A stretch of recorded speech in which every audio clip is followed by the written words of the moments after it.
el HDMI, ¿no? No, está bien, ¿dónde está, no? No, pues sí, sí, sí, ahí está. 1, 2, 3, 5, 6, 7.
Presento y vaya yo.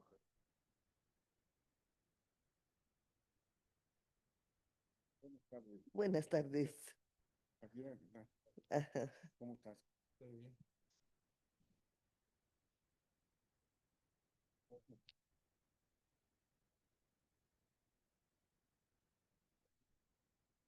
Oh.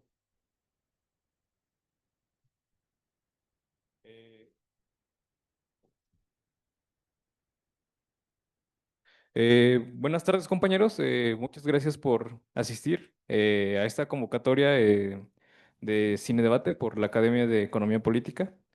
El día de hoy este, vamos a tener pues una mesa eh, con importantes invitados presentes del movimiento de 1968. Y nada. Agradecerles su asistencia y su interés, al igual por los movimientos estudiantiles. Eh, Esta tarde nos acompañan Magdalena Galindo, del parte del lado izquierdo, y del lado derecho tengo a Francisco Javier Aguilar. Un breve esbozo de quiénes son. Eh, Magdalena Galindo Ledesma, licenciada en Administración y en Economía por la Universidad Nacional Autónoma de México, se ha desempeñado como docente a nivel superior con una trayectoria de más de 50 años, destacando en la dirección de un notable número de tesis de grado. Participó como coautora del libro Manual de Redacción e Investigación, Guía para el Estudiante y Profesionista. Desempeñó como subdirectora del periódico El Día, dirigió la revista Punto Crítico y fue coordinadora de la sección internacional de revistas Siempre. Ha publicado más de 1.500 artículos y ensayos periodísticos, revistas y otros medios especializados. En 1990 fue distinguida por el Premio Nacional de Periodismo en la categoría de artículo de fondo. Actualmente es profesora de tiempo completo en la Facultad de Economía de la UNAM. Pediría un aplauso a nuestra invitada el día de hoy y muchas gracias por acompañarnos. Y Francisco Javier Aguilar García, sociólogo, politólogo, investigador, catedrático y académico mexicano, se ha especializado en el estudio del Estado, el sindicalismo y los movimientos sociales en México. En otros países, se desempeña como investigador titular C de tiempo completo en el Instituto de Investigaciones Sociales de la UNAM. Es coordinador del Seminario Permanente Movimientos Sociales, Sociedad, Política y Mercados en la Era Global. Ha coordinado publicaciones como por ejemplo los movimientos sociales en la vida política mexicana. Es autor de Estado, Crecimiento Económico y Agrupaciones Sindicales, del porfirismo al periodo neoliberal del siglo XXI. por mencionar solo algunas entre muchas obras que ha coordinado, elaborado. También le pediría un aplauso al público a nuestro invitado y muchas gracias por asistir a este llamado. Recordar el tema, que es el movimiento estudiantil de 1968 y su mensaje. Eh, Pasaría el micrófono a Magdalena. Mm, Gracias. Bueno, lo primero que yo quisiera decir es que el movimiento estudiantil de 1968 no es estudiantil. O sea, es solo por los protagonistas, o sea, los participantes, quienes organizan y llevan adelante el movimiento, efectivamente son estudiantes, pero se trata no de un movimiento gremial, digamos, que responda a los intereses de los estudiantes, sino de un movimiento político. O sea, y eso está clarísimo si solamente revisamos el pliego petitorio del movimiento estudiantil. El pliego estaba formado por 6 puntos y el primero era libertad de los presos políticos. Los presos políticos eran fundamentalmente los ferrocarrileros que habían organizado una huelga en finales de 58 y principios de 59 y que los habían reprimido y entre formas de esa represión fue apresar a los líderes. De ellos, los más conocidos eran Valentín Campa y Demetrio Vallejo.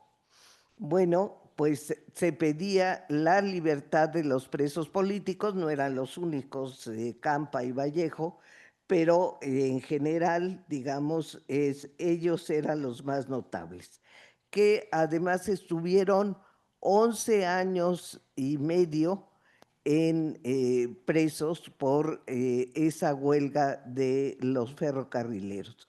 Y efectivamente se va a conseguir que salgan finalmente, pero después de varios años del movimiento estudiantil. Pero, digamos, esa era la demanda fundamental. La segunda era derogación de los artículos 145 y 145 bis del Código Penal. Estos eran los que hablaban de disolución social y con los artículos que se utilizaban como justificación para los presos políticos en general, o sea, no solo para Campa y Vallejo, sino en general para los médicos, para los profesores, etcétera, cuando se les apresaba, se les acusaba de disolución social.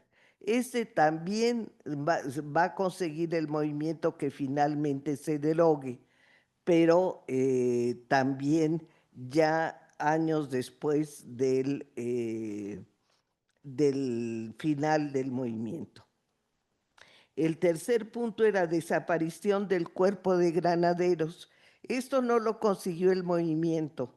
En realidad es hasta que llega Claudia Sheinbaum a la jefatura de gobierno, va a desaparecer el cuerpo de granaderos como una, digamos, una reivindicación final del movimiento estudiantil de 68. Pero les digo, es hasta que llega Claudia a la jefatura de gobierno. El cuarto es, no, es que está aquí repetido. El cuarto es la destitución de los jefes policíacos responsables de la represión, que eran Luis Cueto Ramírez, Raúl Mendiolea y el teniente coronel Armando Frías, que era, Armando Frías era el jefe de los granaderos, pero los otros eran de la policía en general. Bueno, el sexto era la indemnización a los familiares de muertos y heridos durante el movimiento, y el sexto era el deslinde de responsabilidades por actos de represión y vandalismo. Bueno, lo otro que hay, como ven, todas las demandas son de carácter político, no hay ninguna de carácter gremial, no hay de estas que ustedes no, y no me parece muy lógico, que piden ahora en sus movimientos como que los baños los arreglen o que haya comedores o que o cambios en el plan de estudios, etcétera. Esos serían de carácter gremial. Bueno, pues no hay ninguna demanda de carácter gremial, por eso digo que no fue un movimiento estudiantil, sino un movimiento político protagonizado por estudiantes. Bueno, lo otro que habría que mencionar justamente es que, digamos que no solo era político, sino en particular contra la represión. Creo que no se pueden imaginar los grados de represión que había en estas épocas de gobiernos del PRI. En realidad, digamos, era verdadera, hubo muertos desde el principio del movimiento, o sea, no es la noche de Tlatelolco en donde se calcula que hay entre 400 y 600 muertos, sino es desde el principio del movimiento hay muertos y hay ataques brutales como atacaron a la preparatoria 1, que era la que estaba en lo que hoy es el Museo de San Ildefonso. Bueno, ahí estaba la preparatoria 1 y atacaron con bazooka la puerta porque estaban los muchachos en huelga, pero había muchachos detrás de la puerta. Entonces, pues los mataron con la bazooka.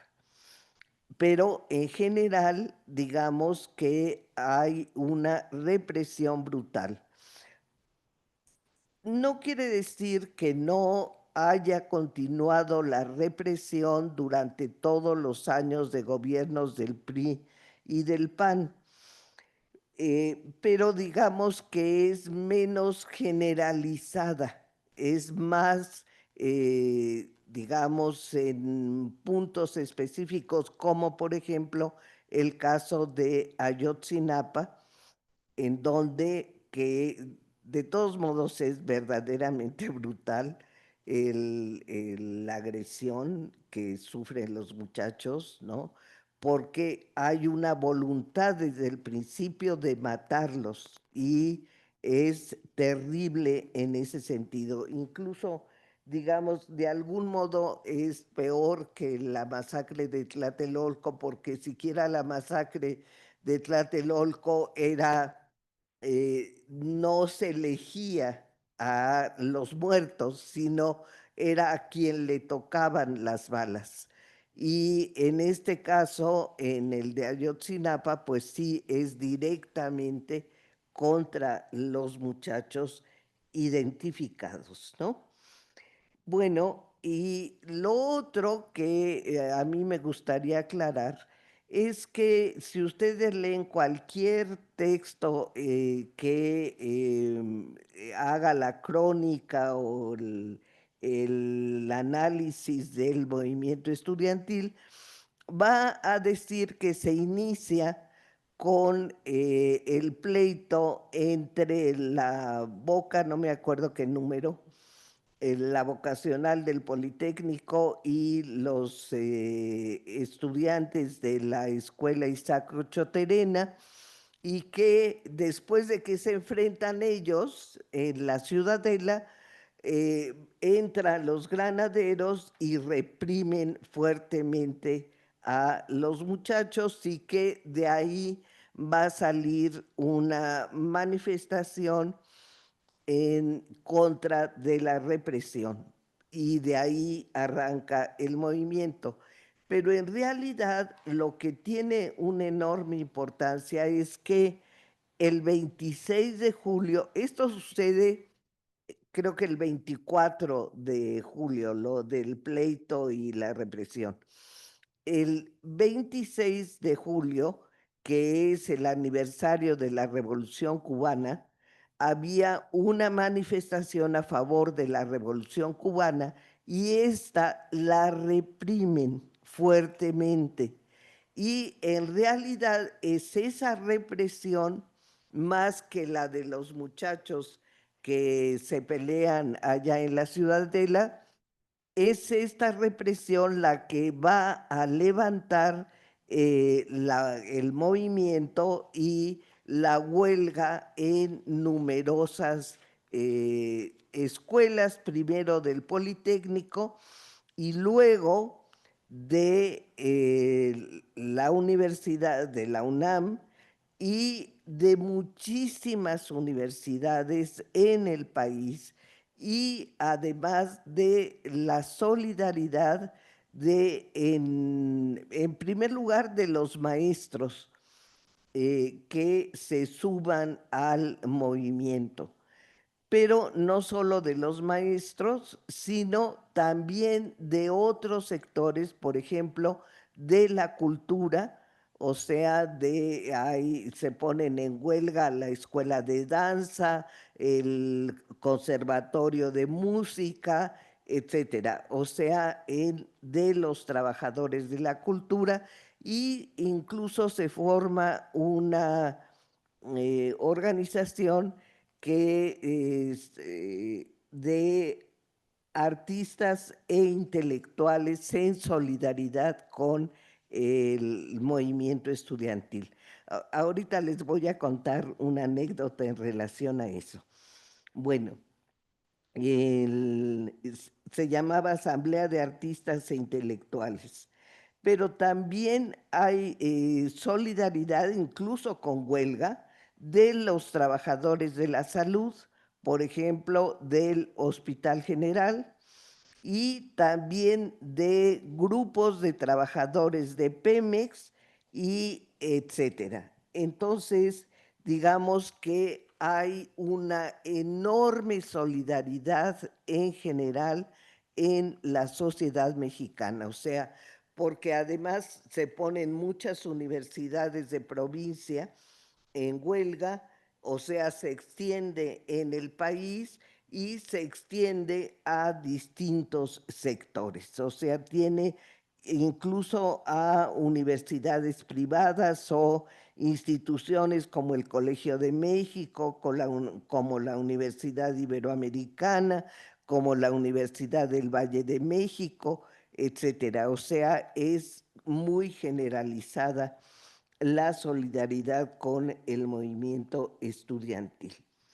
Ahí algunos momentos estelares, digamos, del movimiento va a ser la manifestación del silencio el 13 de septiembre. Bueno, primero, el 1 de agosto hay una manifestación que encabeza, ya había sido el bazucazo en la preparatoria, y entonces hay una manifestación encabezada por el rector de la UNAM, que se llamaba Javier Barrosierra, y esa manifestación sale de aquí, salimos de aquí de Ciudad Universitaria y llegamos hasta Félix Cuevas.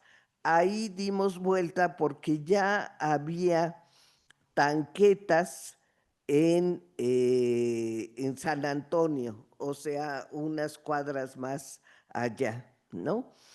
Y entonces dimos la vuelta y regresamos por Avenida Universidad a Ciudad Universitaria. Ahí, por ejemplo, fue de las primeras manifestaciones ya con el movimiento estudiantil y cuando pasamos por ¿cómo se llama? Esta unidad habitacional que está ahí en Félix Cuevas, llovía y entonces desde el edificio nos aventaban periódicos para que nos pudiéramos tapar de la lluvia. O sea, ya se manifestaba la solidaridad del pueblo en general con el movimiento. Bueno, otro momento, no diríamos estelar, sino terrible, es la toma de Ciudad Universitaria el 18 de septiembre. O sea, poquito después de que se da aquí el grito que lo da Eberto Castillo, un profesor en ese entonces, el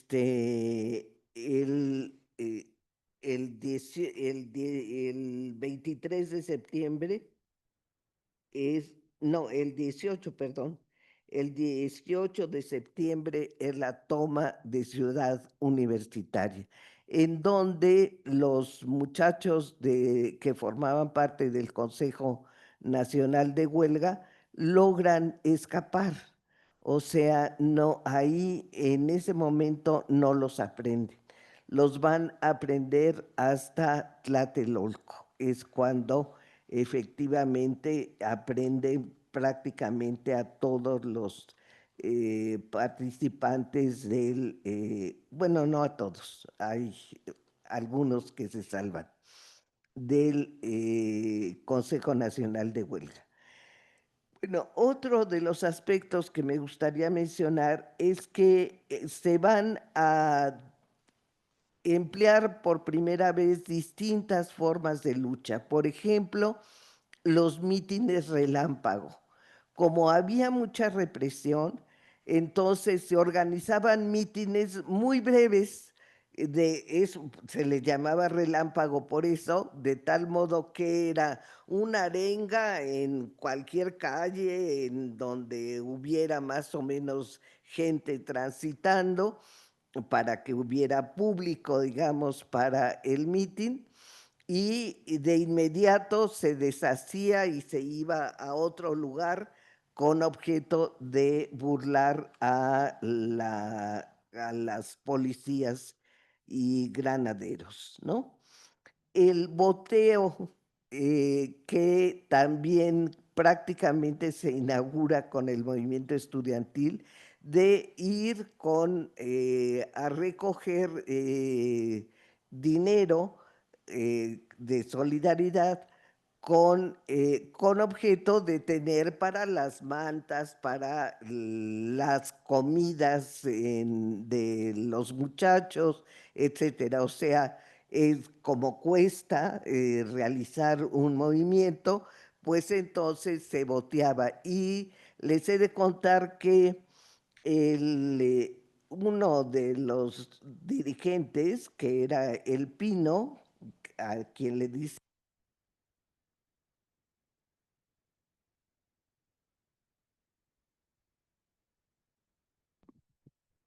Yo no lo apagué. Ajá. Salvador Martínez de la Roca era jefe de brigadistas en la Facultad de Ciencias.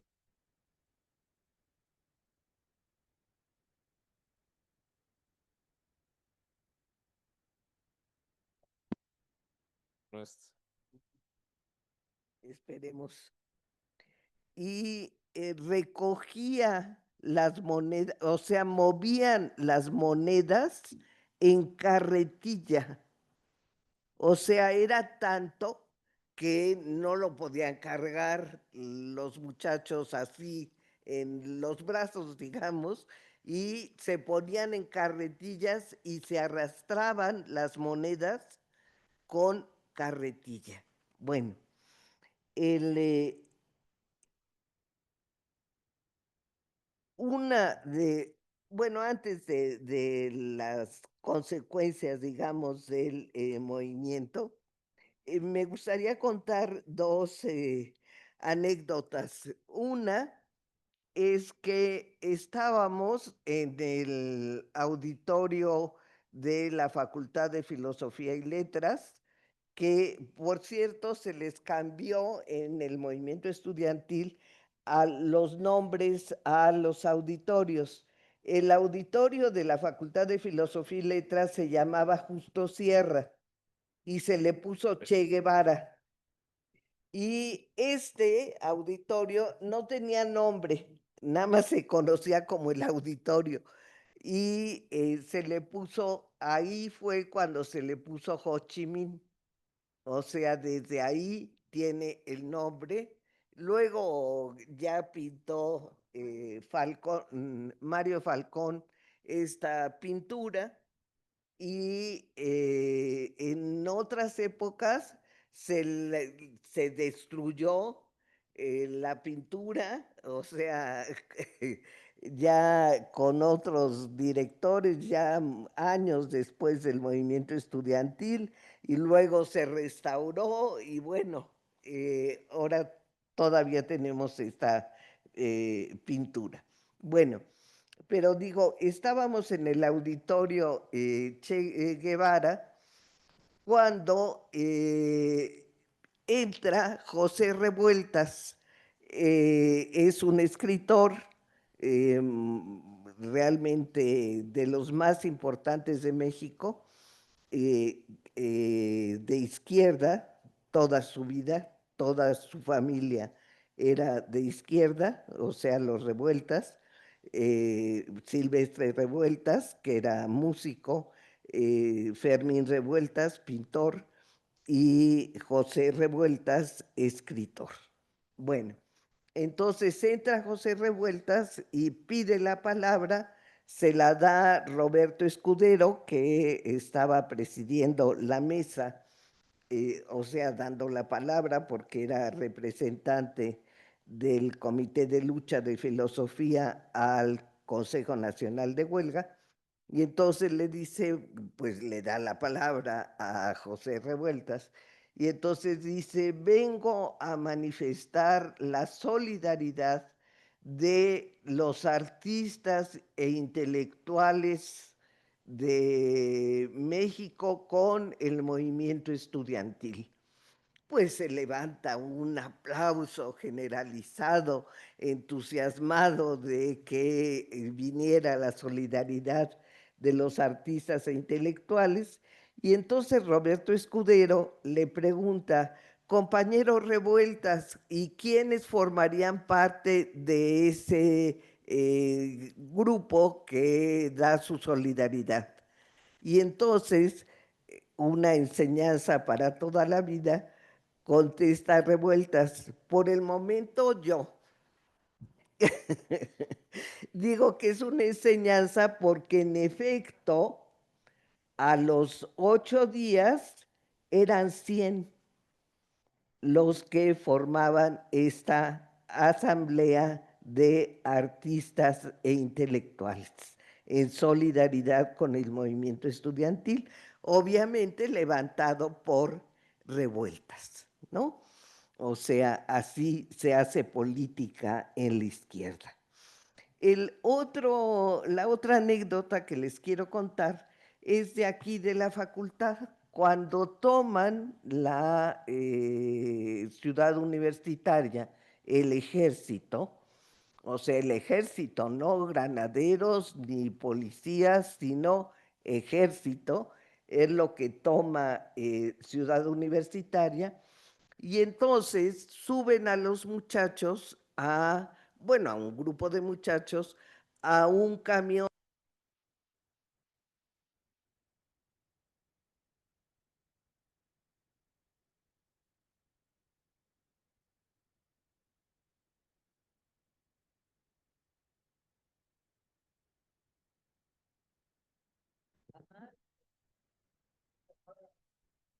Ajá. O sea que no debo de gritar. Bueno, entonces suben a los muchachos a a este camión de redilas y les dicen que se acuesten en la base del camión. Y entonces la directora en ese momento de la facultad era Ifigenia Martínez. En ese momento se llamaba Ifigenia Martínez de Navarrete, o sea, la conocíamos como la maestra Navarrete porque estaba casada. Después se divorció y pues, obviamente se quitó el apellido de Navarrete y ya nada más se conoce como Ifigenia Martínez. Bueno, pues entonces la directora se sube al camión donde iban los muchachos y le dice un capitán del ejército, le dice, no, maestra, usted no, o sea, bueno, no la vamos a aprender a usted, nada más a los muchachos. Y entonces ella contestó, donde van mis estudiantes, voy yo. Y no se quiso bajar. Nada más le voy a pedir que puedan levantarse y que vayan de pie y no digamos, acostados en el piso del camión. Y efectivamente accedió el militar y dijo sí, que se levante, ¿no?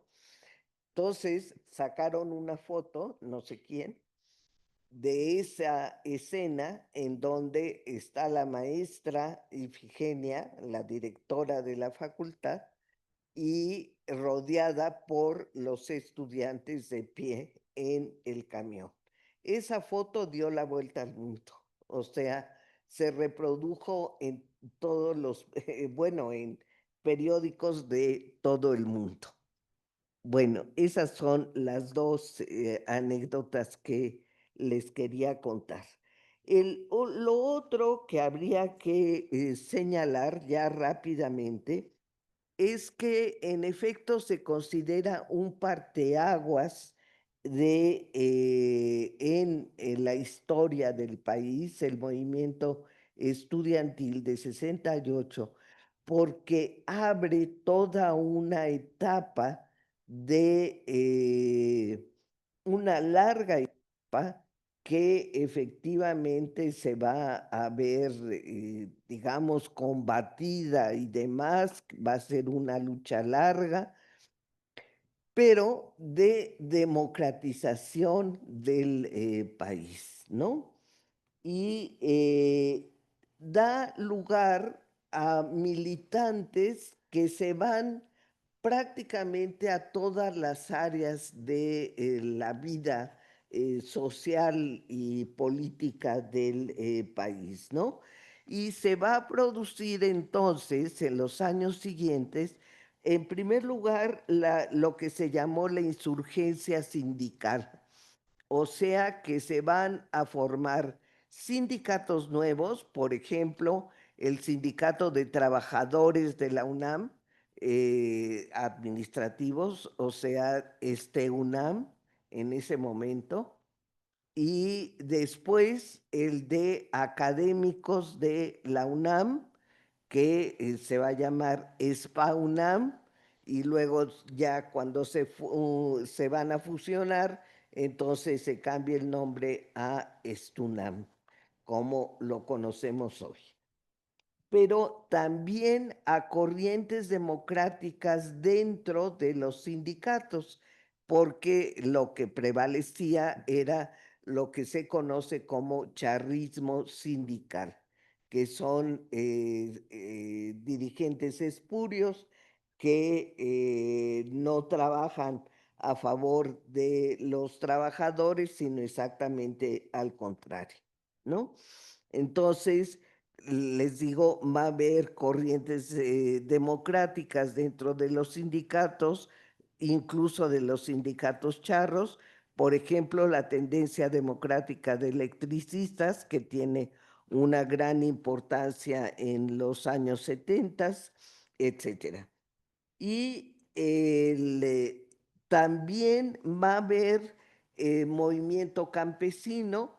Ese en la revista Punto Crítico una vez tratamos de mostrar, de hacer un mapa en donde aparecieran con puntos donde había habido tomas de tierras. Pues acabó con que no servía porque eran tantos los puntos y en todos los estados que pues aparecía iluminado y no se veían los puntos prácticamente, ¿no? Porque se completaba, digamos, la iluminación de todos los estados. O sea, ahí lo que se produce es también todas las formas de lucha, o sea, tomas de tierras, digamos, eran las más radicales, pero también alianzas de trabajadores, formación de agrupaciones de jornaleros agrícolas, etcétera. O sea, se dan todas las formas de lucha en el movimiento campesino. También va a surgir el movimiento urbano popular y también la guerrilla rural, por ejemplo, la de Genaro Vázquez y Lucio Cabañas, y la guerrilla urbana, por ejemplo, la Liga 23 de septiembre, pero no es la única, hay muchas agrupaciones de guerrilla urbana. Van a surgir también partidos políticos como el PMT, el Partido Mexicano de los Trabajadores de Eberto Castillo, bueno, que dirigía Eberto Castillo, el PRT, Partido Revolucionario de los Trabajadores, que era la agrupación trotskista, que todavía existe, y también se va a dar otro tipo de organizaciones, por ejemplo, en la que yo participé, que era de expresos políticos del 68, o sea, estudiantes que habían estado presos en Lecumberri durante 2 años, o sea, no poquito, no tan poquito, ¿no? Y este grupo de expresos del 68, entre los que estaba Raúl Álvarez Garín, que fue uno de los dirigentes más señalados, digamos, más reconocidos del movimiento estudiantil, y formaron una revista con objeto de que sirviera tanto para denunciar las condiciones en general, para analizar la política del país, como para organizar a la gente tanto en la elaboración de la propia revista como en el reparto de la revista, etcétera. O sea, que diera lugar un poco a, digamos, a querer imitar el caso de Iskra de Lenin, ¿no? Entonces, digamos que otras organizaciones de enorme importancia, como sería el grupo Eureka, dirigido por la señora Rosario Ibarra de Piedra, que por la defensa de los derechos humanos, que se inicia, por supuesto, por la desaparición del hijo de la señora Piedra, que formaba parte de la Liga 23 de septiembre, y pero que va a defender derechos humanos durante, pues, desde los 70s hasta prácticamente su muerte, que fue ya en el sexenio de López Obrador. O sea, ya hace muy poco, ¿no? Y todo ese tiempo existió este grupo que se llamaba Eureka y que fundamentalmente era por los desaparecidos, pero en general por la defensa de los derechos humanos. O sea, la importancia del movimiento es no solo en ese momento, digamos en 68, sino que va a dar lugar a toda una transformación del país. Bueno, eso era todo.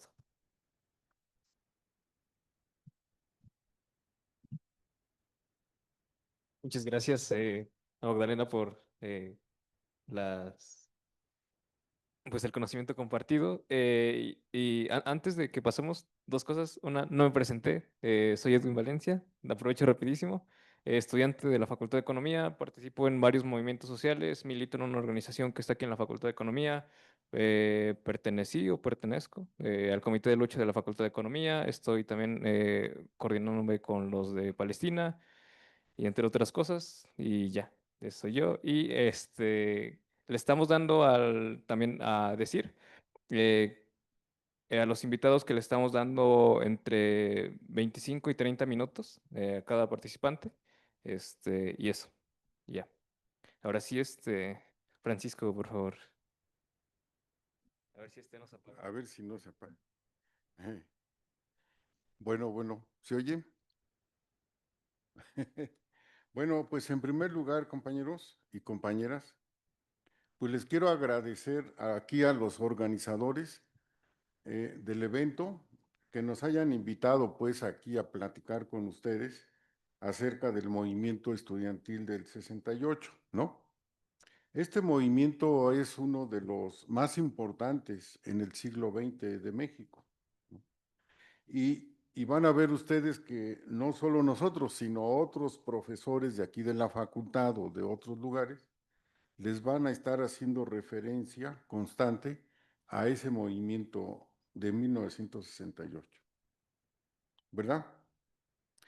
Bueno, ustedes han de saber que en México se dio el movimiento de jóvenes que protestaban. ¿Por qué?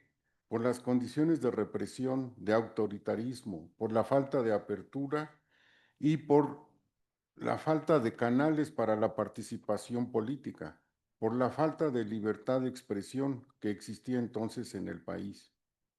Pues bien, los que participamos en ese movimiento del 68, tanto aquí la maestra como yo, pues vivimos el movimiento desde diferentes puntos, ¿no? O desde diferentes ángulos, según el lugar y las fechas donde estábamos. Bueno, pero otro aspecto muy importante que les quiero mencionar es de que el movimiento de jóvenes se dio no solo en México, ¿verdad? Sino que también se dieron movimientos en Estados Unidos, en Francia, en Japón, en Italia, en Brasil, en diferentes países de América Latina, de Europa, creo que hasta en Japón hubo, ¿verdad? Así que fue una época en la que los jóvenes se estaban protestando, ¿verdad? En, en todas las partes del mundo por las condiciones en que se vivía, ¿no? Ustedes han de saber que, por ejemplo, de 1945 en adelante, se vivió el llamado desarrollo industrial aquí en México, ¿no? Bueno, y también hubo un desarrollo industrial muy importante en Estados Unidos, en Europa, ¿verdad? Pero este desarrollo industrial se dio paralelamente a una situación política en la que el mundo estaba dividido en dos grandes bloques, ¿sí? Por un lado, los llamados países del occidente y por otro lado, la Unión Soviética y sus aliados, ¿verdad? Entonces, bajo esas condiciones de la llamada Guerra Fría, se vivió desde 1945, vamos a decir hasta 1990, ¿verdad? Entonces, el movimiento estudiantil, así lo han dicho varios compañeros que han analizado estos movimientos, fue como una manifestación de que los jóvenes ya estaban hartos de vivir en esas condiciones de Guerra Fría, ¿no? Y querían tener oportunidades, querían tener condiciones mejores y libertad, ¿no? Sobre todo libertad para elegir qué voy a estudiar, dónde voy a trabajar, etcétera. Porque en esos largos años de la Guerra Fría, a los jóvenes no les dejaban oportunidad de decidir, ¿verdad? En la gran mayoría de los países les decían, no, pues tú vas a hacer esto y esto y esto y esto, ¿no? Y si se salía uno de eso, no, pues ya le iba a uno muy mal, ¿verdad? Entonces fue un periodo muy largo y bueno, muchos autores piensan que los movimientos del 68 fueron eso, como el aviso de que ya la gente estaba harta de vivir en esas condiciones tan frías, ahora sí que frías, ¿no? Por la llamada Guerra Fría. Y empezaron a manifestarse, ¿no? Y no solo en protestas, sino también en hechos culturales, ¿no? Como que se empezaron a hacer canciones de los jóvenes, se empezaron a hacer danzas, se empezó a hacer música, etcétera, etcétera, ¿no? Miren, en 1968 yo tenía 19 años y estaba terminando la preparatoria. A mí me tocó estudiar en la preparatoria número 3, que está ubicada ahí en la calle de San Ildefonso, y por el otro lado se llama Donceles. Ahí donde los militares hicieron estallar la puerta a la que ya la maestra se ha referido, ¿no? Bueno, entonces el movimiento me hizo participar en diferentes asambleas, en repartir volantes, haciendo colectas, formando brigadas. Y como ustedes saben, este gobierno que teníamos no toleraba las manifestaciones ni las protestas. El día de la matanza de Tlatelolco, yo me encontraba con muchos otros compañeros en la Plaza de las Tres Culturas y fui detenido junto con otros estudiantes por numerosos militares y después de varias horas en la madrugada nos, nos hicieron caminar hacia la Avenida Reforma y nos dejaron salir, ¿no? Este hecho, han de saber ustedes que marcó mi vida, ¿no? Y hizo, y me hizo inclinarme por comprender, bueno, qué pasaba en la sociedad, qué pasaba en la política, qué pasaba en el gobierno, ¿verdad? Y cómo podía yo ayudar a comprender lo que estaba pasando en el país. Entonces, por eso entré a estudiar la sociología, ¿no? Aquí en la Facultad de Políticas.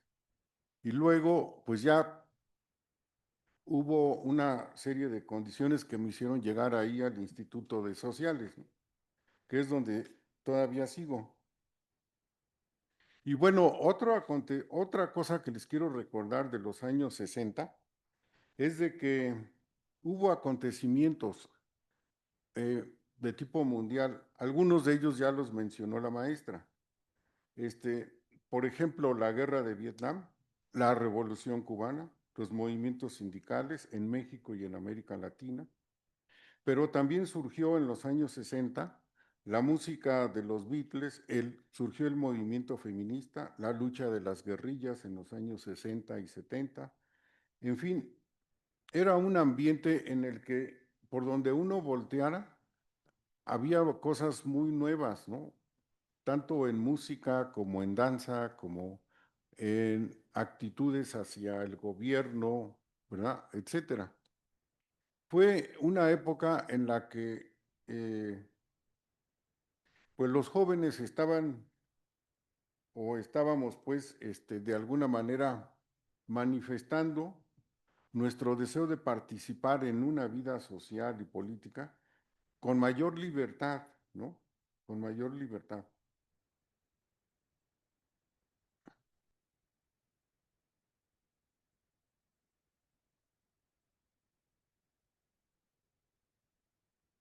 Bueno, acabé el primer capítulo, ahora voy con el segundo. ¿No? Este,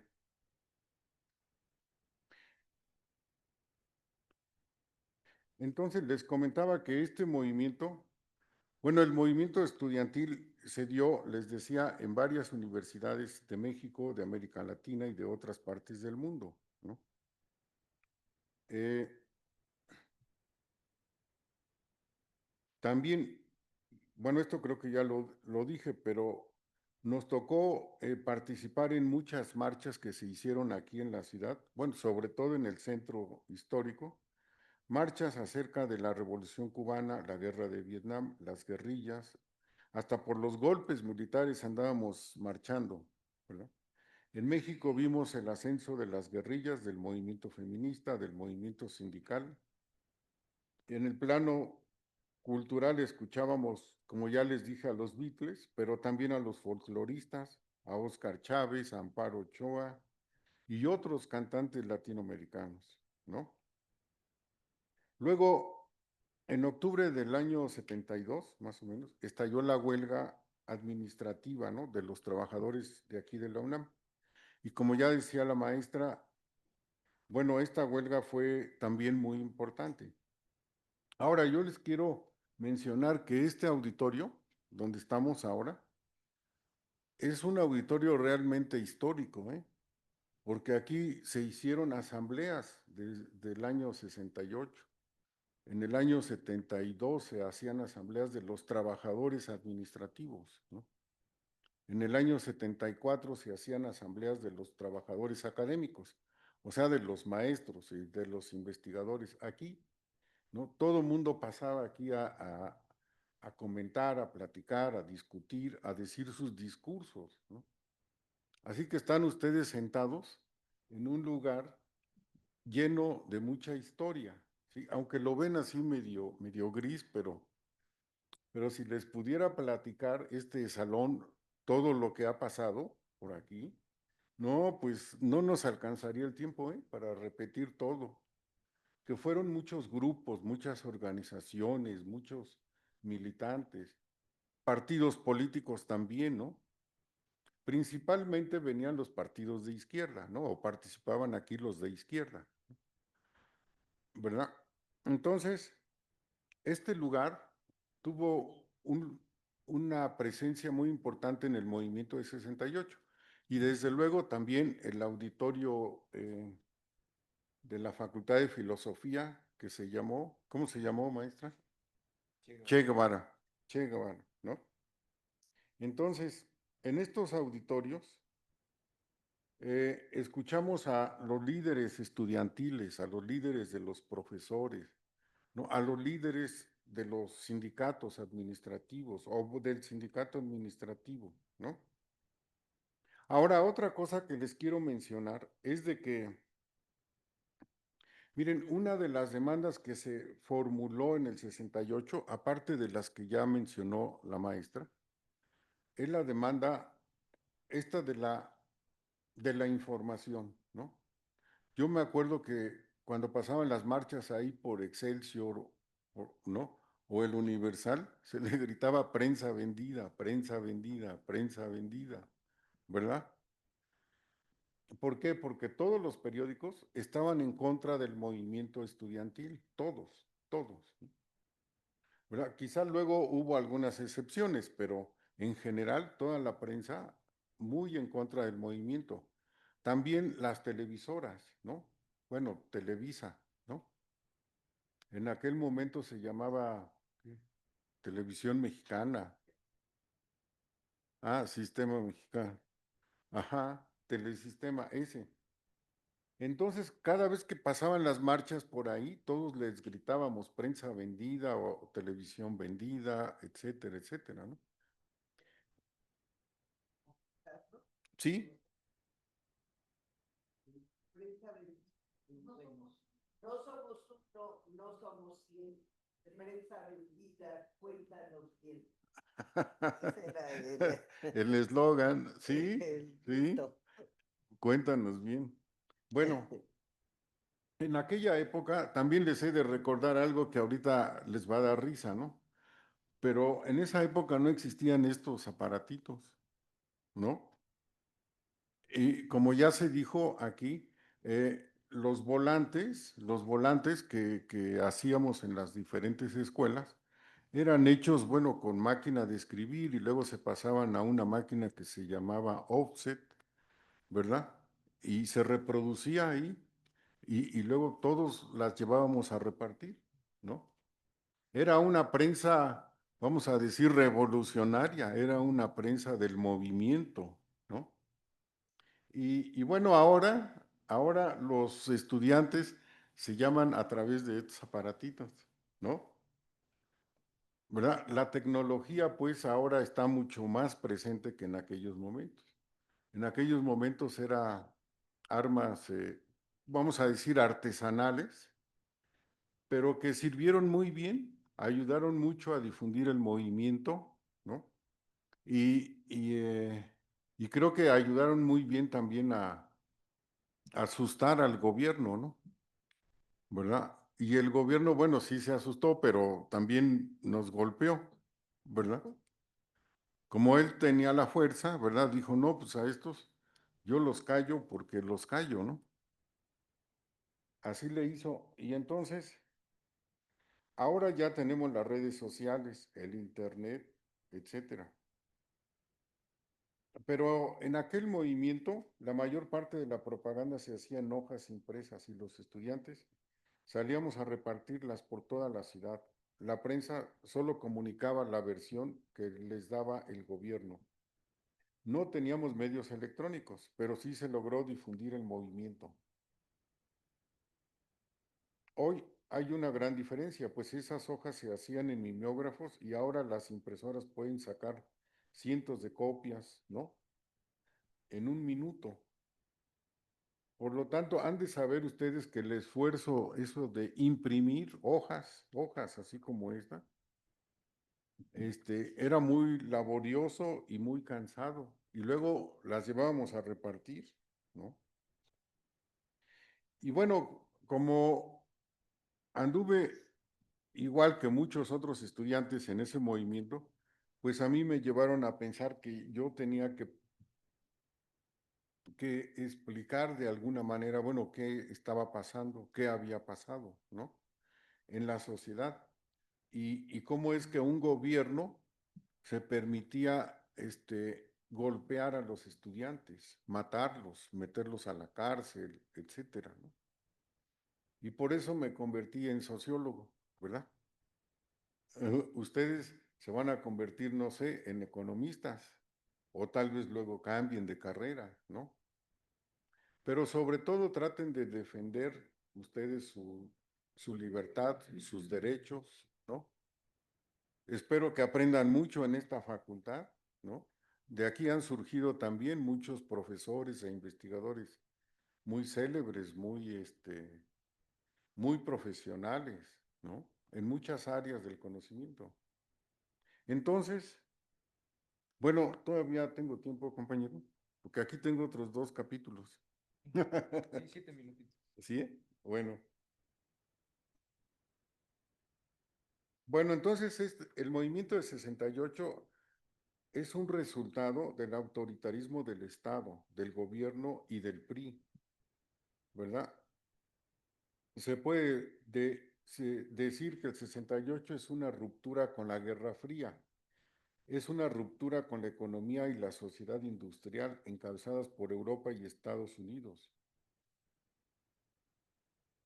Tal vez se pudiera decir que el movimiento del 68, como les dije, se dio a nivel mundial, como que estaba anunciando que iba a haber cambios en la sociedad y en la política, ¿verdad? Y esos cambios, bueno, no se vieron inmediatamente, pero se vieron a partir de que cayó la Unión Soviética, ¿verdad? Y ahora se ha dado este proceso de globalización de la economía y de muchos modelos políticos, ¿no? Modelos económicos. También se puede indicar que el 68 fue el inicio de una nueva cultura. Desde entonces, tenemos más exigencias respecto a los derechos civiles, a los derechos sociales, a los políticos, a los derechos culturales. significó también el fin de muchos esquemas ideológicos y políticos que se habían formado a través del siglo XIX y el siglo XX. Anunció el fin de un orden político y económico, en México, desde luego, ¿no? Pero también en otras partes del mundo.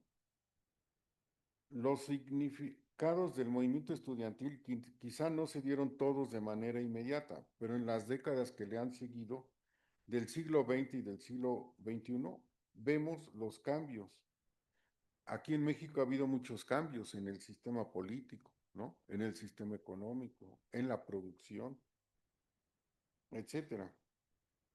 El PRI y el gobierno no se cayeron en el 68, pero 4 décadas después sí se cayeron. Bueno, 3 décadas, ¿no?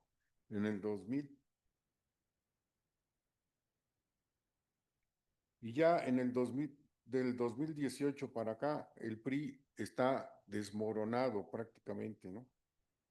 Han surgido nuevos partidos políticos, tenemos un nuevo gobierno, ahora encabezado por una compañera, por una mujer, que también fue de la generación del 68, ¿no? Si mal no, fue No, después su mamá, su mamá, Ani Pardo. ajá, Ani Pardo. Ujú. Ujú. Bueno, los invito a que hagamos una reflexión amplia sobre lo que significó aquel momento y lo que estamos viviendo hoy. Los invito a que hagamos una reflexión sobre la política, el papel de la sociedad, el papel de los movimientos sociales, ¿verdad? Hagamos una revolución, una reflexión lo más concreta y lo más profunda acerca del movimiento y el Estado, acerca del movimiento y los partidos, los movimientos y la sociedad. 5 minutos. Bueno, ya estoy en el límite. A ver, en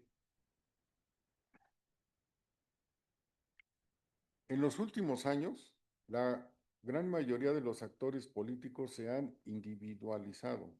Los ciudadanos personalizados han tomado el lugar que antes ocupaban los actores sociales colectivos y más todavía, algunos suponen que los movimientos de masas tendrán un lugar cada vez menos apreciable en la vida del mundo. Miren, esto de los actores sociales colectivos me hace recordar que efectivamente en los años 60 y 70 existía en México un sindicalismo muy amplio, muy activo, ¿no? Había un sindicalismo oficial vinculado al PRI, encabezado por la CTM y el Congreso del Trabajo. Pero también surgió paralelamente en varios momentos de la historia movimientos insurgentes, ¿no? O movimientos sindicales independientes, que así les llamábamos, ¿no? Fueron movimientos digamos, en el año 48 fueron movimientos de los mineros y de los petroleros. En el año 52, los electricistas. Luego en el año 58, 59, el movimiento de los ferrocarrileros, ¿no? Con Vallejo, que ya se mencionó acá. Luego en el año 72 hubo muchas huelgas aquí en la Ciudad de México y en otras ciudades, ¿no? Huelgas de la industria automotriz, huelga de la industria de autopartes, huelgas de las llanteras, etcétera. Hubo muchas huelgas. Y como estas huelgas y movimientos estaban fuera del control de la CTM, entonces se les llamó movimientos independientes, ¿no? O sindicatos independientes. Y estos sindicatos, pues dieron luchas, pues muy importantes, ¿no? También hicieron progresar poco a poco que se hicieran cambios en la ley federal del trabajo y que se reconocieran más los derechos de los mismos trabajadores, ¿no? Y bueno, esa historia de los trabajadores y sus derechos tiene más de un siglo, ¿no? Tampoco la inventamos ahora en estas últimas décadas, ¿no? No, tiene más de un siglo, ¿no? O 2 siglos acá en México, ¿no? Bueno, y luego los movimientos sindicales y los sindicatos, como les decía, cuando se desmorona el PRI, cuando se cae el PRI, también los sindicatos, ya fuera oficiales o sindicatos independientes, pues han ido perdiendo, digamos, presencia en la sociedad. Ya no se les considera tan importantes como hace 3, 4, 5 décadas, ¿no? ¿Verdad? Entonces, ah, bueno, durante 2 décadas o 1 o 2 décadas se le dio mucha más importancia a los partidos políticos, ¿no? Y ahora estamos en una situación en que, pues como que no tenemos sindicatos, ¿no? O no son activos. Tenemos varios partidos políticos, pero como que ninguno tampoco, como que logra aglutinar, ¿verdad? De manera constante a la sociedad mexicana. Entonces, estamos en una situación, yo digo, compleja, ¿no? Así que mucho de lo que ustedes estudien y hagan, ¿verdad? Nos va a ayudar mucho, ¿verdad, compañero? Bueno, a ver, ya para terminar. Bueno, les decía que como se cayeron estas estructuras políticas y sindicales, en las últimas 2 décadas han surgido muchos movimientos sociales, ¿no? Movimientos sociales de las mujeres, movimientos sociales de agricultores, de campesinos que ahora buscan, bueno, ahora ya no buscan lo de la tierra, sino que ahora buscan que las empresas, las grandes empresas transnacionales no les absorban los terrenos que tienen, o el agua, ¿verdad? O los bosques, etcétera.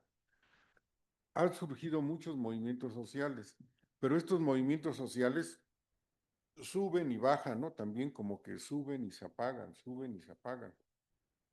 ¿verdad? Entonces, como que las viejas estructuras políticas que teníamos, pues se han estado desvaneciendo, se van para abajo, ¿no? ¿Verdad? Entonces, esperemos que surjan nuevas organizaciones políticas, ¿verdad? Fuertes, ¿verdad? Capaces de dirigir a toda la sociedad mexicana, ¿no? Bueno, pues creo que ya, compañero. Muchas gracias, Francisco. Eh, Me gustaría ahora que pasáramos a una ronda de preguntas, a una ronda de participaciones. Sí, y les preguntaría a ustedes como jóvenes, porque ese es el tema, ¿no? O sea, ¿qué aprendemos nosotros los jóvenes? ¿Qué podemos rescatar el día de hoy? Ustedes como jóvenes, me incluyo, ¿qué podríamos rescatar de las lecciones del movimiento? Eso me gustaría empezar, que empecemos a dialogar, ustedes que pueden aprender, qué es lo que han visto en la facultad, cómo lo podemos ahora aplicar, qué lecciones se llevan, y eso creo que estaría chido hablarlo. Entonces pasaríamos, yo creo que 15 minutitos, si es que ajá, no, en total, si tienen preguntas, a los ponentes directamente o en general.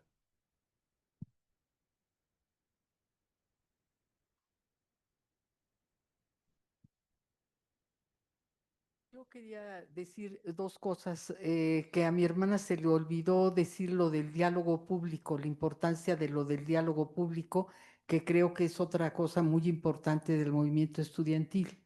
¿Por qué era diálogo público? Una de las cuestiones del movimiento. Malena. Sí, en efecto, se exigió desde el principio que, o sea, en ese momento era subsecretario de Gobernación Luis Echeverría y fue el que planteó, digamos, que el gobierno estaba dispuesto a dialogar con los estudiantes. Y entonces el movimiento dijo que por supuesto que dijeran a qué horas y en dónde, pero que la exigencia era que fueran públicas las conversaciones entre el gobierno y los estudiantes. Esto para evitar, digamos, lo que se acostumbraba, que era cooptar o comprar a los líderes y con esto neutralizar las movilizaciones populares, ¿no? Entonces, digamos que tenía una gran importancia y que finalmente, digamos, a lo largo de los años ha estado presente justamente esta exigencia de que sean conversaciones públicas en general, ¿no? Y también, bueno, otro aspecto que no mencioné entre las consecuencias del movimiento estudiantil es lo que se llamó la apertura democrática. O sea que en realidad de lo que consistió la apertura democrática fue en que se permitió el ingreso de universitarios, fundamentalmente profesores, a los medios, a los periódicos. Y eso, digamos, dio lugar a un nuevo tipo de periodismo especializado. O sea, entraron economistas, sociólogos, antropólogos, o sea, de distintas áreas a los periódicos y efectivamente dieron lugar a otro tipo de periodismo que no existía antes. O sea, porque antes los periodistas eran periodistas. O sea, solo eran periodistas, no eran especialistas en nada, en ningún área, digamos, universitaria o de investigación, sino simplemente opinaban como periodistas, ¿no? Como personas sin ninguna especialidad. Y a partir de eso se va a modificar realmente el periodismo. O sea, es otra área que se transformó a partir justamente del movimiento estudiantil. Bueno, no sé si por allá Yo alguien había sí. levantado la mano, ¿no? Quisiera comentar.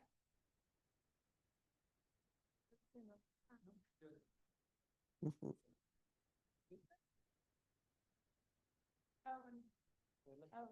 Mm, Yo lo que quería preguntar, yo lo que tengo entendido, por ejemplo, es que mi abuelo también estuvo como involucrado, él era de Prepa 7 y, por ejemplo, algo que me pasa mucho, que eso ya es un poco personal, que pues mi mamá al final, después de que pues creció, se hizo militar.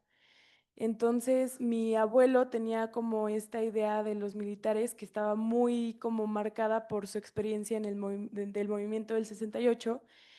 Y pues quería preguntar justo eso, o sea, ¿cuál cree que haya sido como las consecuencias de esta idea del ejército en la sociedad mexicana? Y era lo que yo estaba diciendo el otro día. O sea, ¿cómo puede haber pasado estas dos como, al menos yo lo veo como estas dos hechos importantes, que estoy segura que han pasado muchos más que no se hablan y que no están como en el diálogo colectivo, pero ¿cómo podemos seguir pensando que el ejército está diseñado para protegernos como nación cuando tenemos de historial como tan marcado de este movimiento del 68 y de Ayotzinapa de los 43 normalistas? Y lo que yo iba a preguntar era justamente eso, o sea, ¿cuáles fueron como sus cambios o más que nada como su cambio personal, sus experiencias personales, como cuáles fueron las consecuencias en su vida como posterior después de el movimiento del 68, esta represión militar y de la policía del Estado? ujú.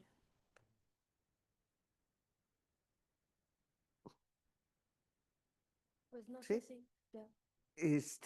Bueno, en efecto, es que durante todos estos años, o desde antes, digamos, del 68, la función fundamental del ejército era la represión. O sea, no se dedicaban a otra cosa, porque como evidentemente no había guerra, no era para proteger a la nación de un enemigo extranjero, sino fundamentalmente su tarea era reprimir al pueblo y eso determinó una gran desconfianza en general. O sea, incluso hay un aspecto contradictorio, digamos, porque uno de los gritos, en efecto, durante el movimiento estudiantil era: el pueblo uniformado también es explotado. ¿Sí? O sea, que se refería a que los militares de a pie, digamos, los soldados, pues realmente vivían en condiciones muy precarias y no, bueno, eso, vivían en condiciones precarias. Pero, digamos, como ejército, como cuerpo, pues sí había una desconfianza enorme respecto de los militares en general, que yo digo que ha permanecido hasta hoy. O sea, en gran parte de la izquierda está luchando hoy contra la militarización. Yo digo que lo que se ha producido hoy, desde el sexenio de López Obrador hasta ahora, es una civilidad del, de los militares. O sea, se les han dado tareas civiles que no son de represión, como se eliminó la represión. O sea, a partir del sexenio de López Obrador, no se ha reprimido ningún movimiento, sea de derecha o de izquierda. No hay represión desde el que se inició el sexenio de López Obrador, y se les ha dado entonces tareas civiles al ejército, ¿no? Este es un cambio importantísimo, pero que en general, digamos, la izquierda no lo ha reconocido. O sea, sigue con esa desconfianza histórica, digamos, respecto de los militares, ¿no? Entonces, digamos que ese es desde mi punto de vista lo que ha ocurrido. Sí. Miren, bueno, yo estoy de acuerdo en que el ejército, pues, reprimió al movimiento del 68, ¿no? Pero no solo al movimiento del 68. Antes, en los años 60, también hubo represiones en los 50 y luego en los 70.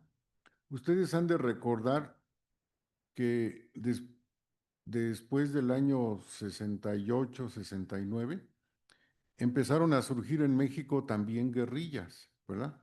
Y antes del 68 también, ¿no? Entonces, estas guerrillas, pues eran de gente, pues no sé, de Guerrero, de Michoacán, ¿no? De Oaxaca, etcétera. Y el ejército era implacable con los campesinos o ciudadanos, ¿no? No les permitían ningún chance. Hubo muchas matanzas, así como se dice que ahora también las hubo en los gobiernos de los neoliberales, ¿no? Hubo varias matanzas también. Bueno, pues esa historia de matanzas del ejército es larguísima, ¿no? ¿Verdad? Es larguísima. Ahora, un detalle que les quiero comentar es de que después del 68, o bueno, vamos a decir hasta el 68, existía aquí en México lo que se llama el Servicio Militar Nacional.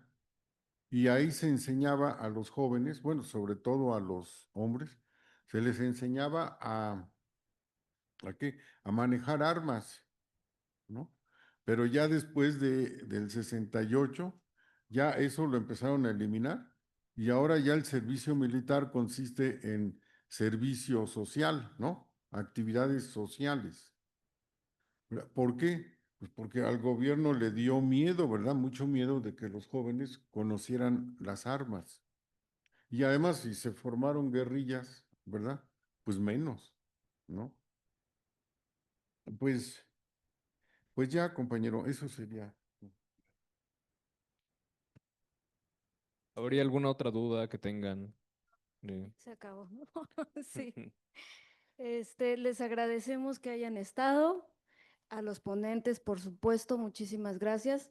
Muchos nos quedamos con preguntas, la verdad, así que sería muy bueno que lo repitiéramos, pero bueno, muchísimas gracias. Muchas gracias.